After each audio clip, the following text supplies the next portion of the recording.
Assalamualaikum warahmatullahi wabarakatuh. Halo semuanya, perkenalkan nama saya Salwa Delia Fatiha. Saya dari kelas 10-8, nomor absen 31. Di sini saya akan menjelaskan periodisasi tentang pasca revolusi, yaitu mulai dari masa proklamasi sampai masa pemerintahan Presiden Soekarno. Ada beberapa urutan kejadian periodisasi diantaranya sebagai berikut.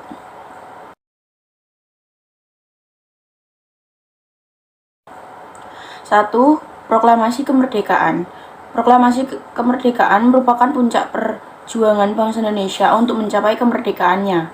Proklamasi dibacakan oleh Soekarno pada tanggal 17 Agustus 1945 di Jalan Pegangsaan Timur nomor 56, Jakarta Pusat. Kemudian pada tanggal 18 Agustus 1945, PPKI melantik Soekarno sebagai presiden dan Mohatta sebagai wakil presiden. Kemudian pada tanggal 31 Agustus 1945, KNIP mengendaki Republik Indonesia terdiri dari 8 provinsi, yaitu 1. Sumatera, 2. Kalimantan, namun tidak termasuk wilayah Sabah, Sarawak, dan Brunei. Ketiga, Jawa Barat. Keempat, Jawa Tengah. Kelima, Jawa Timur. Keenam, Sulawesi. Ketujuh, Maluku, termasuk Papua. Dan yang terakhir adalah Nusa Tenggara. Kedua, yaitu Perang Kemerdekaan. Perang Kemerdekaan merupakan perang yang bertujuan membebaskan diri dari belenggu kolonial atau penjajah. Di Indonesia, perang tersebut berlangsung pada tahun 1945 hingga tahun 1949 demi membebaskan bangsa dan negara dari penjajahan Belanda. Dan urutan yang ketiga adalah demokrasi parlementer. Demokrasi parlementer adalah demokrasi yang menempatkan kedudukan badan legislatif lebih tinggi dari badan eksekutif. Kepala pemerintahan dipimpin oleh seseorang Perdana Menteri. Perdana Menteri dan menteri-menteri dalam kabinet diangkat dan diberhentikan oleh parlemen. Dalam demokrasi parlementer, presiden menjabat sebagai kepala negara. 4. Demokrasi terpimpin. Demokrasi terpimpin adalah kerakyatan yang dipimpin oleh hikmat kebijaksanaan dalam permusyawaratan perwakilan yang berintikan musyawarah untuk mufakat secara gotong royong di antara semua kekuatan nasional yang progresif revolusioner. Pemberontakan yang gagal di Sumatera, Sulawesi, Jawa Barat, dan pulau-pulau lainnya yang dimulai sejak 1958, ditambah kegagalan MPR untuk mengembangkan konstitusi baru, melemahkan sistem parlemen Indonesia.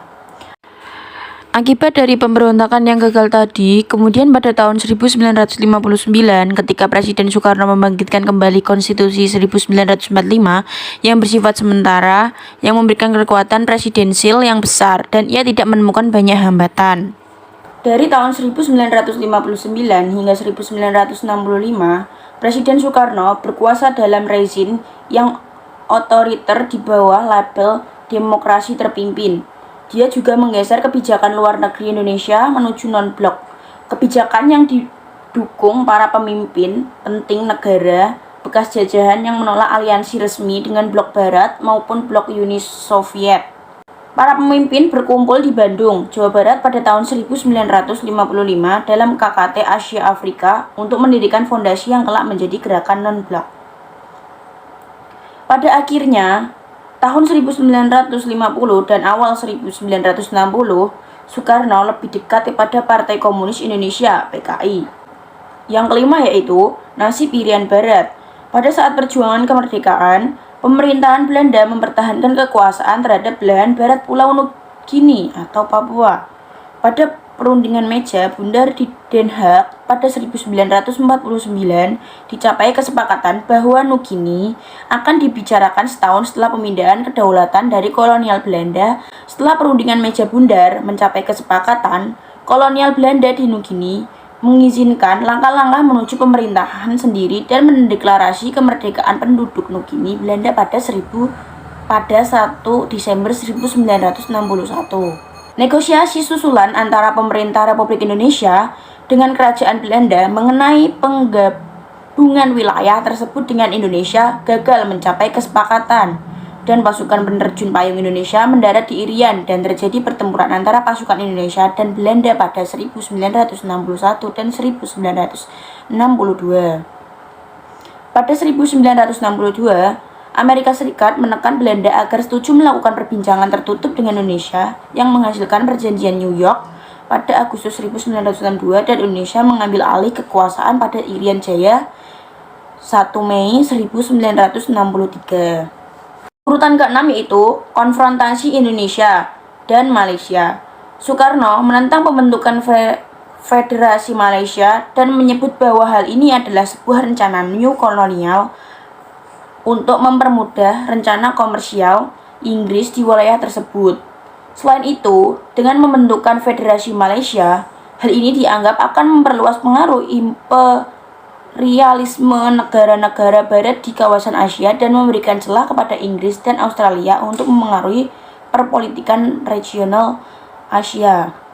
Menanggapi keputusan PBB untuk mengakui kedaulatan Malaysia dan menjadikan Malaysia anggota tidak tetap Dewan Keamanan PBB, Presiden Soekarno mengumumkan pengunduran diri negara Indonesia dari keanggotaan PBB pada tahun 20 Januari 1965 dan mendirikan konferensi kekuatan baru CONEVO sebagai tandingan PBB dan GANEVO sebagai tandingan Olimpiade pada tahun ini.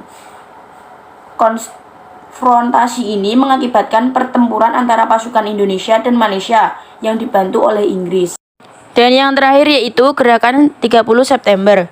Gerakan 30 September atau G30S PKI adalah sebuah peristiwa yang berlatar belakang kudeta yang terjadi selama 1 malam pada tanggal 30 September hingga 1 Oktober 1965 yang mengakibatkan gugurnya 6 jenderal serta 1 orang perwira pertama militer Indonesia.